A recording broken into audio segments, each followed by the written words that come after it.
The Arizona Cardinals are set to release Kyler Murray, so we're going to be talking about what's potentially next for him and the Cardinals' exact vision for this offseason and the quarterback position moving forward.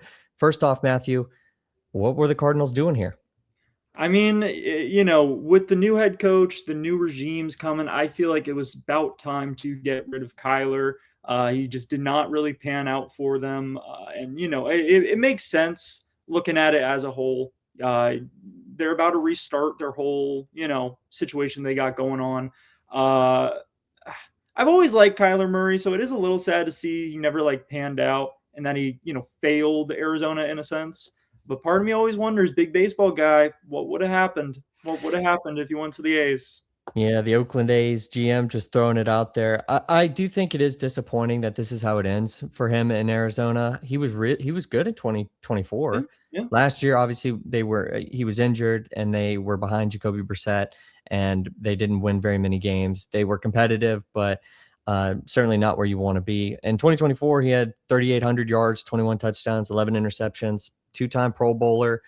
The guy's good. He's going to go somewhere that to some organization that definitely wants to invest in a quarterback and think that they can make a run. I think I'm okay with the reset here. They're going to be taking a lot of his guaranteed money, yeah. 36.8 million. So just however they can maneuver the cap, I think is good. I'll throw this out here because we talked about this before a little bit before we hopped on. It was the idea that a lot of these teams do think that they're a little bit closer than their record suggests, right? Yeah. So maybe you do get a vet QB and you take a rookie QB and you kind of have that combo and you see who's the best and what you can get from it. And you just try to go into next season as a better team than you were last year. Make some right draft picks, get some guys in free agency with the potential cap room that you have, and see where you go from there. I think that's probably what the Cardinals are going to do. Yeah, and I mean, at first it was a little interesting because I always thought like his clock is running out. Kyler's clock's running out. I didn't really think it would be right now though, considering something that we've been talking about is like the Cardinals were close in a lot of games last season. So I kind of thought that they would use this offseason to build around, shore up the defense, and give Kyler one more chance. I think them lacking quarterback now is very interesting for the draft. I have no idea where they're going to go at 3. I think they still take an edge rusher or something at 3. Or maybe they move back in the first. We see it shake up in the top 5. I think it'll be interesting. Yeah, I just with Fernando Mendoza being pretty clearly locked in right now at number 1 to the Raiders, it is tough to argue that they should take a QB at 3. So I completely agree. I think they would go maybe offensive line or edge rusher. They could move back certainly from that position. If they do want to go with a young QB, maybe they trade back into the first round, late in the first round, and they take a guy like Ty Simpson. I Yeah. sent you the Athletic had their recent mock draft post combine, and they had them trading with Houston to go get Ty Simpson. I don't think I'm necessarily completely against that, but yeah, like you said, it is really tough to say that they're going to take a QB in the top 10.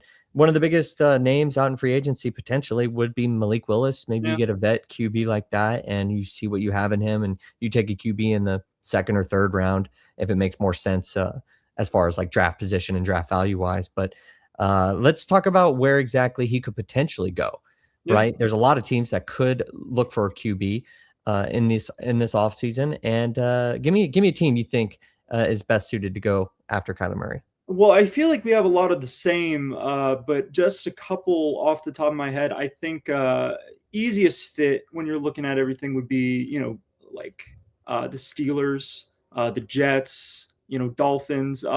Jets, I say obviously feels like they're always looking for a quarterback, but I could see them.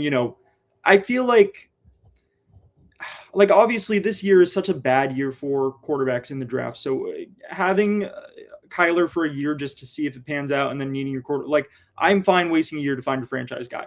The team though that I think he could step into, starting role with that we both agree on is the Dolphins if they move on from Tua. Yeah, the Dolphins are my favorite of the list that we compiled before this. I guess the other two teams, just before I get into the Dolphins, Yeah, were the Falcons and the yeah, Vikings. Falcons. Um, did you mention the Vikings? No, I didn't Oh, mention okay. the Vikings. Yeah, Yeah, so the Vikings were a little bit more like pushback on that because they still do have JJ McCarthy, and we'll see if they end up. We'll talk about that in a second. yeah, But the Dolphins definitely, in my opinion, are the best of the bunch, just because they were good towards the end of last year. They started, if you remember, started last year awful. yeah, They they had were. that terrible loss against the Colts, and they just looked like it was a tank year again. And it was so unfortunate. For Dolphins fans, it's disappointing because the Tua era pretty much is over as well. But if you bring in Kyler Murray, you've got some weapons. You have the ability to potentially put a QB in a spot that I think isn't really all that bad for a team that missed the playoffs, for a team that wasn't really in the playoff hunt for a big portion of the year. And I think it's a really positive move, especially when you look at the other uh, places that he could end up. That is my favorite.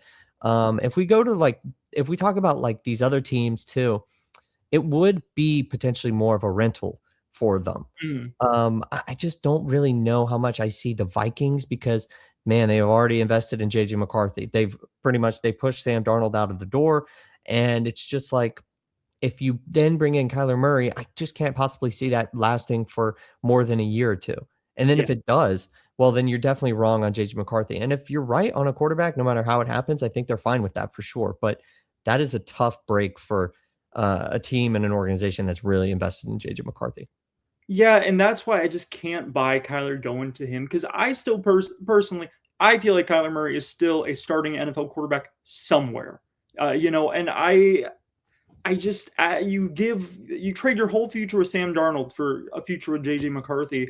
I feel like you can't really give up on it just yet. That's why I feel like a Mac Jones or Malik Willis, like they're gonna get, Vikings are going to want to bring in a quarterback this offseason, but on a smaller contract. Because we haven't even talked about what Kyler's contract could look like, anything like that. He's definitely going to demand higher than like one of those second tier quarterbacks. I feel like that's what the Vikings do. So yeah, I don't really see Kyler going to the Vikings either. The first year or yeah, I would say probably the first year, the first 2 years, it might not be a ton of money, but after that, he'll certainly be up and ready if he's a starting quarterback in the NFL in 1 to 2 years. Yeah. He definitely will be demanding a lot more money. And that is when you really kind of come to a crossroads. The Vikings are the absolute best team, though, on this list, in my opinion. If you can give them a quarterback, I think that they're the best team of the ones that we've mentioned. If we go through the others, though, the Steelers, it's tricky because it's clear that they're just waiting on Aaron Rodgers. And if Aaron Rodgers says no, yeah, Kyler Murray can slot right in. But am I Yeah. like confident in the fact that the Steelers get another veteran QB, another guy who's a bona fide starter in the NFL, and that they can make it work? Because it just seems like it's just not a place like that. But Mike Tomlin's gone now, and maybe just some new juice into the organization, maybe it could work. I'm not ruling it out by any means, but that also feels a little tricky. The Falcons extremely talented. They were 8-9 last year. I think the Penix era is over, but it's just about whether or not Kyler Murray sees himself as a fit and as an answer for that team. I like it. I'm not against it. I guess we really, because they moved on from Kirk Cousins, or they're going to, so it's like it could work. It could work. I just don't know if I see it above those other teams. And then the Jets, I think that's a really easy slot into the number one. Um, you're definitely their quarterback of the future, I would imagine, because I don't know how Yeah. much they want to draft another guy and try to bank on a rookie, but they're just so bad. Feels like a lateral move, Yeah. I mean, if you're looking at weapons best fit, I can kind of see the Falcons because you'd have, Bijan in the backfield. That, becomes a very run heavy offense with Kyler. I can maybe see that. I do agree. I think Penix is done. They tried, but no. I think I'm And then grading the yeah, Falcons too on a bit of a curve because being in the NFC South, like yeah, well, sometimes it's a little deceiving. And I know they're going to stay in the NFC South, but yeah, NFC South is awful, awful right now.